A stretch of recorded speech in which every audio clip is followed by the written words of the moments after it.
지금은 60세를 신중년이라고 합니다. 그리고 70세 노인을 초로장년이라고 부릅니다. 그렇지만 말로만 중년 장년이면 뭐합니까? 그에 걸맞은 매력적인 포인트가 있어야 하지 않겠습니까? 그야말로 멋지게 나이 들어야 한다는 뜻입니다.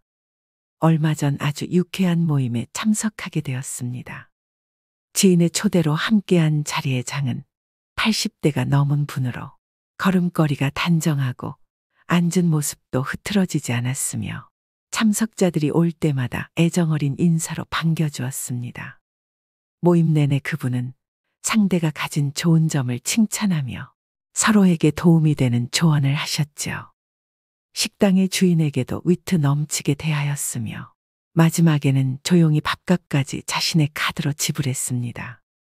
한 번도 염색하지 않으셨다는 머리는 화이트와 그레이가 어울려 더욱 단정한 모습을 보이셨고 하얀 셔츠에 자켓 차림은 꽤 멋있는 옷차림이었습니다. 10명이 모여 식사를 하였는데 모임이 파하고 집에 돌아와도 유쾌한 기분이 내내 들었습니다. 아름다운 노년의 전형을 보게 된 것 같아 앞으로의 지향점도 생기기도 해서 좋은 기분이 들었는데요. 우리가 흔히 매력이 있다고 하면 용모가 멋지고 아름다운 젊은이들을 떠올리기 쉽지만 나이 든 분들의 매력은 경륜까지 더해져 훨씬 깊이가 있다는 것을 깨닫게 된 좋은 경험이었습니다. 여러분은 이 노신사를 보고 어떤 생각이 드시나요? 우리는 늙는 것이 아니라 익어가는 것이라 했습니다. 그런데 익어가더라도 곱게 익어가고 익어갈수록 매력이 넘치지 않으면 안 됩니다. 다 늙어서 무슨 매력이냐 하시는 분들도 분명 계실 겁니다. 매력은 더 이상 젊은이들만의 전유물이 아닙니다. 나이 들어 늙어가는 노인도 충분히 매력적입니다. 그러나 노인들은 대개 늙었다는 이유로 매력이라는 단어에 거리를 두는 옷차림과 언행을 하는 것을 쉽게 볼 수 있습니다. 그렇지만 오히려 나이가 들수록 외모에서부터 개인 취향인 옷차림까지 시각적, 정신적인 부분까지 포괄적인 항목에서 매력을 느낄 수 있어야 살아가는데 활력이 생길 수 있습니다. 영국 런던의 정치경제대학교 교수였던 캐서린 하킴은 매력자본이라는 개념을 만들었습니다. 한마디로 매력이 능력이자 경쟁력이라는 말인데요. 그녀가 말한 매력은 잘생긴 외모만을 뜻하는 것이 아닙니다. 유머 감각과 활력, 세련미, 상대를 편안하게 하는 기술 등 다른 사람의 호감을 사는 멋진 태도나 기술을 말합니다. 이런 멋진 태도나 기술은 나이가 많다고 쇠퇴하지 않는다는 것입니다. 오히려 더 좋아질 수도 있습니다. 이것이 바로 나이듦의 지혜와 여유가 아니겠습니까? 그렇다면 나이 들수록 잃어가는 매력을 어떻게 유지할 수 있을까요? 다음에 5가지를 충실히 실천하시면 여러분들도 분명 매력 자본을 갖춘 멋쟁이 노인이 될 수 있습니다. 영상 끝까지 시청하시고 오늘부터 바로 실천해 보시길 바랍니다. 첫째, 자주 웃으셔야 합니다. 얼마 전 지하철의 경로석에 앉은 노인들을 유심히 관찰해 보았습니다. 거의 모든 노인의 인상이 찌그러져 있었는데요. 이처럼 대개 노인하면 인상이 찌푸려져 있는 모습을 떠올립니다. 그러나 가끔 인터넷에서 사진을 검색하다 환하게 웃고 있는 주름진 노인의 얼굴을 보면 훨씬 안정감을 주고 세월의 깊이를 느끼게 해줍니다. 그러니 자주 크게 일부러라도 웃으셔야 합니다. 상대가 한 말의 웃음소리로 화답해주면 상대와의 관계도 좋아질 것입니다. 되도록 늘 웃는 얼굴을 유지하셔야 합니다. 좋은 인상을 주려면 늘 웃는 연습을 해보는 것입니다. 거울을 보고 입꼬리 올리고 씩 웃어보세요. 나이 들어 웃는 얼굴을 만드는 것이야말로 가장 중요한 매력 포인트입니다. 둘째, 항상 마음의 여유를 가지셔야 합니다. 특히 사소한 일에 이러쿵저러쿵 따지지 말아야 합니다. 나이 들어가면서 불평불만이 잦은 것은 듣는 사람에게 동정심을 일으키지도 못하고 오히려 흉하다는 생각을 하게 합니다. 조금 불편해도 왜 나를 챙기지 않지 하는 마음을 버리고 마음의 여유를 가지셔야 됩니다. 마음에 안 들고 불편하더라도 웬만한 것들은 모두 양보하며 웃어넘기세요. 그래야 멋진 노년이 될 것입니다. 셋째, 품격을 지키셔야 됩니다. 무단횡단하는 일이 나이든 이의 특권은 아닌 것과 같이 삼가야 할 것은 확실히 삼가야 됩니다. 나이 들었으니 용인 되겠지 하는 생각은 하지 말아야 됩니다. 오히려 나이 든 사람이 하는 말을 듣게 됩니다. 또 젊은이들의 행동을 못마땅하게 여겨 잔소리하는 것을 삼가야 합니다. 하고픈 말이 있더라도 매우 중요한 것이 아니면 가급적 삼가하는 것이 좋습니다. 음식을 앞에 두고 맛을 타박하지 말고 감사의 인사를 전한다면 더욱 맛있는 식사를 할 수 있을 것입니다. 음주 후에도 중언부언을 삼가시고 몸가짐을 흐트리지 않아야 합니다. 나이가 들면 청력의 손실로 목소리가 점점 커지니 말할 때도 주의 깊게 이야기해야 됩니다. 노인이라도 다 똑같은 노인이 아닙니다. 시기적절한 유행도 외면하지 말고 나이 들수록 자신의 외모도 다듬고 가꾸고 옷차림도 더 신경 쓰셔야 합니다. 그래야 노년의 품격이 자연스럽게 드러나는 것입니다. 넷째, 하루를 만끽하며 사셔야 합니다. 과거의 일, 특히 왕년의 내가 하지 않는 것입니다. 그리고 미래도 걱정하지 말아야 합니다. 불생불멸의 진리와 인과응보의 진리가 있습니다. 인생은 생로병사의 이치에 따라 돌고 도는 것입니다. 노인에게 내일은 없고 내 인생의 가장 젊은 날은 오늘입니다. 오늘의 최선을 다하고 즐겁게 살면 매력적으로 보이게 됩니다. 거기에 더해 세상을 사랑의 마음으로 보고 인생을 관조하면 망하는 일상이 감사생활로 변하게 되어 표정도 온화해지고 말씨도 부드러워지니 매력지수는 한층 상승하게 될 것입니다. 즉, 세상을 선한 눈으로 바라보면 세상은 더욱 아름답게 보입니다. 그리고 측은지심과 자비가 넘쳐나게 되는 것이죠. 미국 대통령이었던 루즈벨트의 부인 엘레나 여사가 남긴 명연설문 중에 한 구절 중에 이런 말이 있습니다. 아름다운 젊음은 우연한 자연현상이겠지만 아름다운 노년은 누구도 쉽게 빚을 수 없는 예술작품이다. 그렇습니다. 오늘이라는 현재에 충실하고 만끽하고 사셔야 됩니다. 다섯 번째, 긍정적이고 적극적으로 살아가셔야 합니다. 긍정적인 태도는 실제로 기대 수명을 7년까지 연장한다고 합니다. 행복한 노년은 거저오지 않습니다. 건강하고 행복한 80세는 수십 년 전부터 차곡차곡 쌓아올린 노력의 결과물입니다. 이제 부정적인 모든 것은 지우는 것입니다. 자신의 익어감을 편안히 순리대로 받아들이는 것이 훨씬 더 평안하고 매력적이며 중후한 멋을 풍기게 되는 것이 아닐까요? 그리고 조금은 바보같이, 조금은 믿으며 사는 것입니다. 베푸고 사는 것이 당장은 손해라는 생각이 들 수 있지만 오히려 멀리 보면 큰 이익으로 돌아옵니다. 베푸는 것에는 세 가지가 있습니다. 정신, 육체, 물질 세 방면이 있는데요. 재물이 있으면 재물로, 재물이 없으면 힘으로 도울 수 있는 방법을 찾아야 합니다. 어떤 조직에서라도 책임이 맡겨지면 망설임 없이 몸을 던져 정열적으로 책임을 완수하는 것입니다. 여러분 어떠신가요? 어떻게 늙어갈 것인가는 모든 노인들의 화두일 것입니다. 사람이 각기 살아온 역사가 다른 것처럼 늙는 것도 각자 다를 수밖에 없습니다. 품위를 지키며 보람차고 아름답게 늙는 사람이 있는가 하면 그렇지 못한 경우도 있습니다.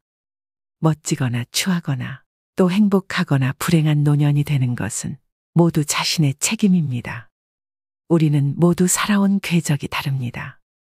모든 노년이 즐거움과 행복을 같이 누릴 수 없는 것이 당연하죠. 나이듦은 누구에게나 찾아오는 그리 반갑지 않은 손님입니다.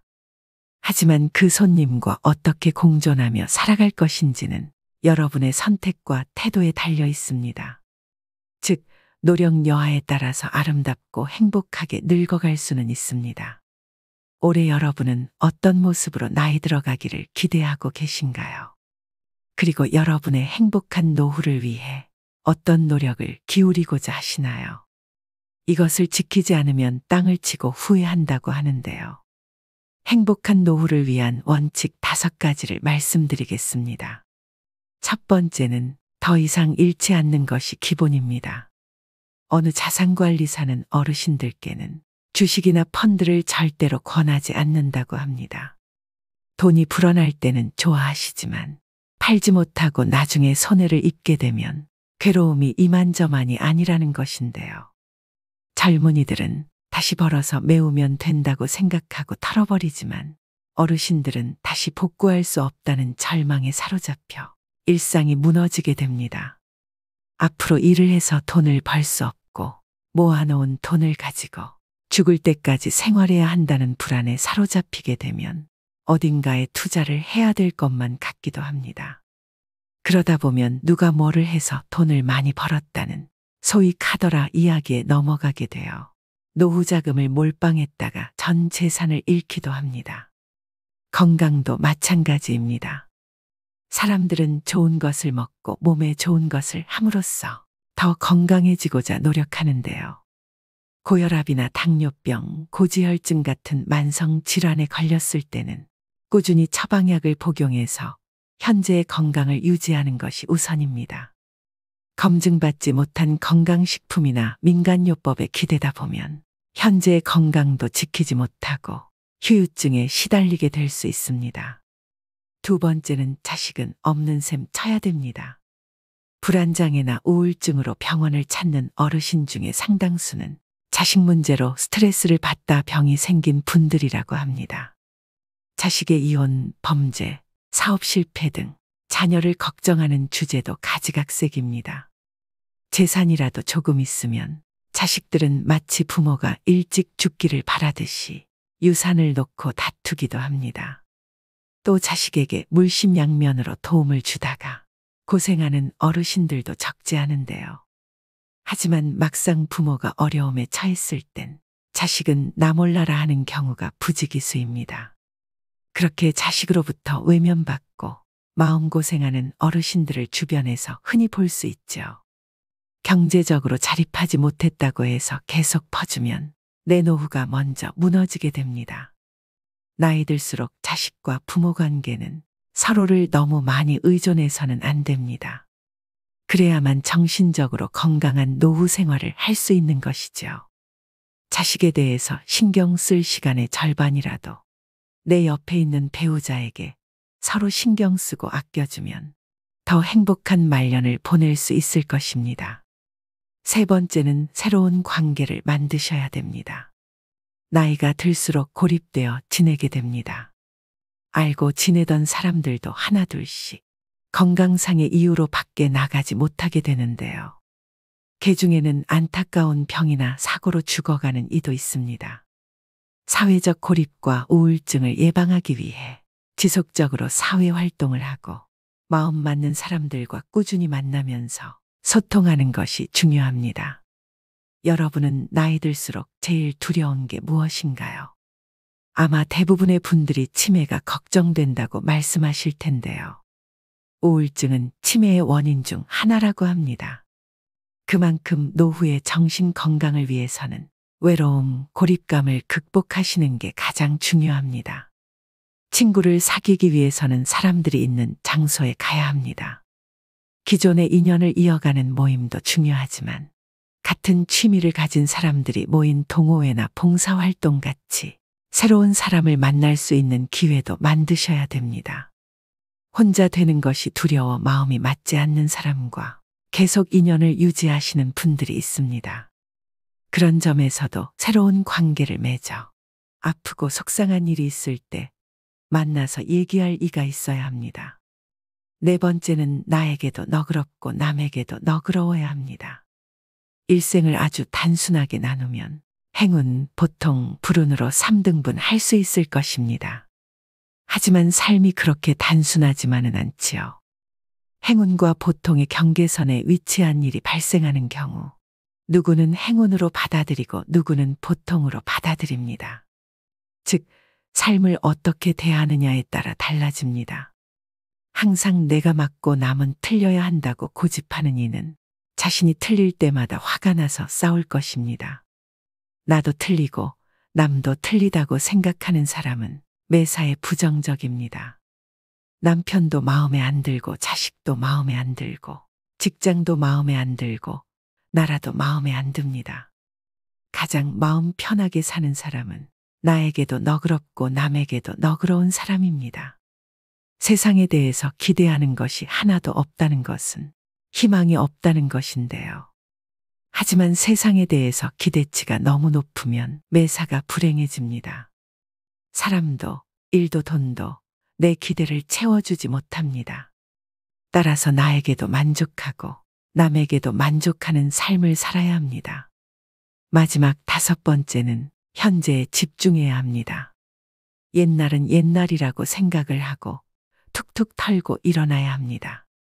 과거에 행복했다는 생각 때문에 현재가 불행하게 느껴져서는 안 됩니다.